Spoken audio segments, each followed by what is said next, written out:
Aloha, it's Michael Lovato again, your Ironman Live host. I'm here at the Triathlete Magazine house with none other than Rachel Joyce, last year's runner-up. Rachel, thanks for joining us. Thanks for having me. I hadn't done any homework, and I was actually planning on asking you to ask me a few questions, but because I don't want to put you on the spot there, I'm going to say this to begin. Rachel, there's a lot of betting going on, and everyone sort of looks at the progression that you've made: 6th place, 5th place, 4th place, whatever that one year, and then 2nd place, and then now the whatever was kind of an off year. They're all saying you're going first. I just want to jump right in with the hard question. What do you say to that? Is that true? That's what I came here looking to do. So I'm kind of like maths, and I kind of like that sequencing. It is, yeah. Is that a Fibonacci? I don't know. Math thing. Maybe.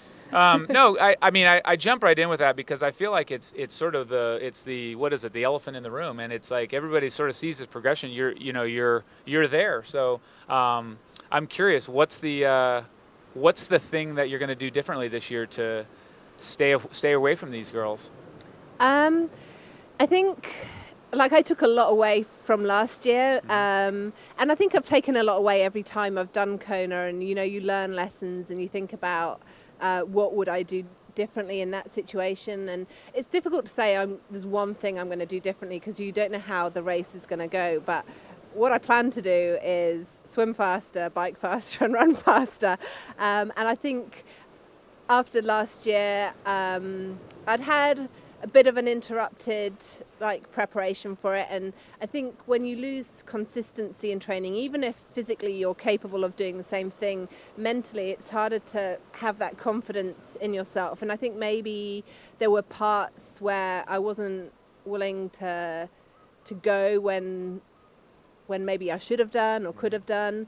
So I guess the main thing is that I've had another year of good training. I've had a smooth build up, and I kind of feel more confident going into the race. That's great. No, I think you sort of lead me to the next question, which is, you're right. You don't know exactly. You're going to swim and bike run faster. That's brilliant. Do that. I'd love to see it. So what did you do differently before? And that's it. You said you were more consistent. Talk to us about the training and the preparation this year of being injury-free, not getting sick, that sort of thing. Yeah, I think at the beginning of 2013, I had a really good first few months leading into Ironman Texas, and I really felt like I was kind of reaching a point on, especially my biking and my running, that I was better than I'd ever been before in training. And so I did Texas, and I was really happy with that performance, and I was kind of I just wanted to get back to training too soon, and I ignored things, and so I never really managed to keep the momentum that I'd got going into Texas.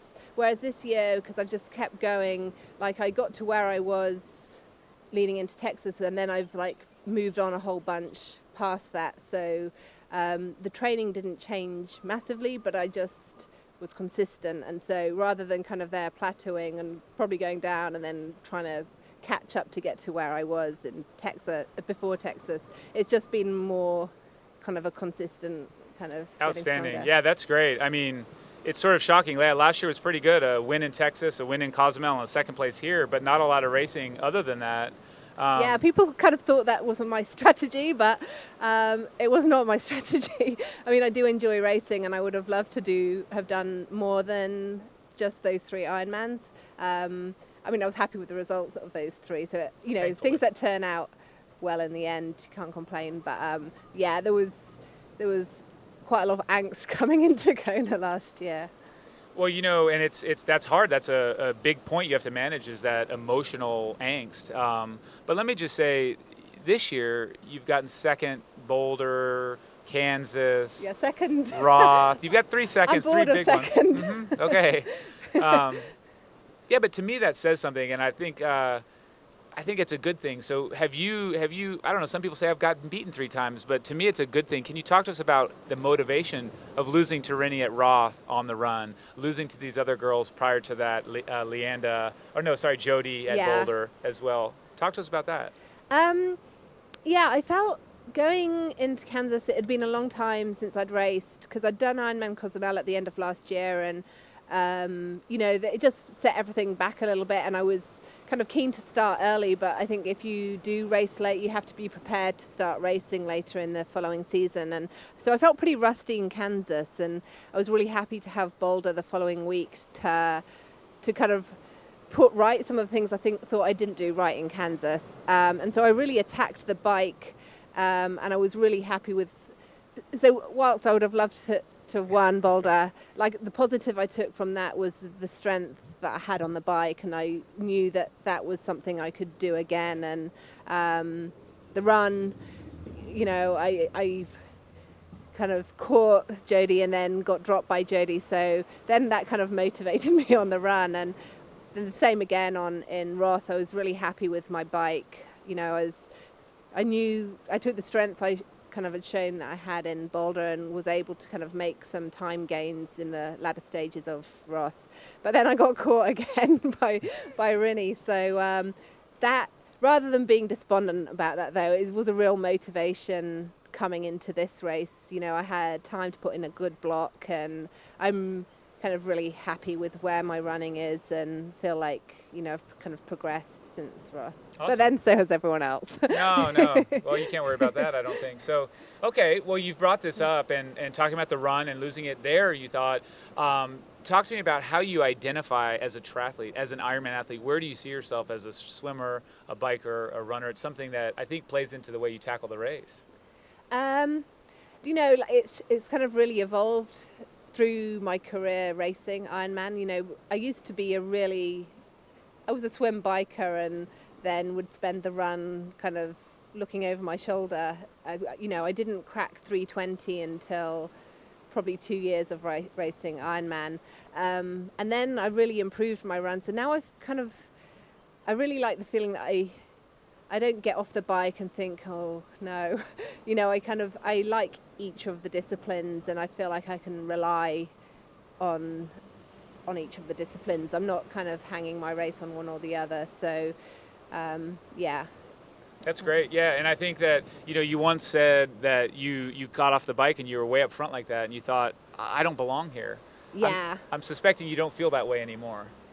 No, like I've got a little more self-belief now. It took a while to get that. You know, I kind of always, you know, the first couple of years coming to Kona, I felt like I was living on borrowed time, or that I'd positioned kind of in the top 10 because maybe other people had bad races. Sure.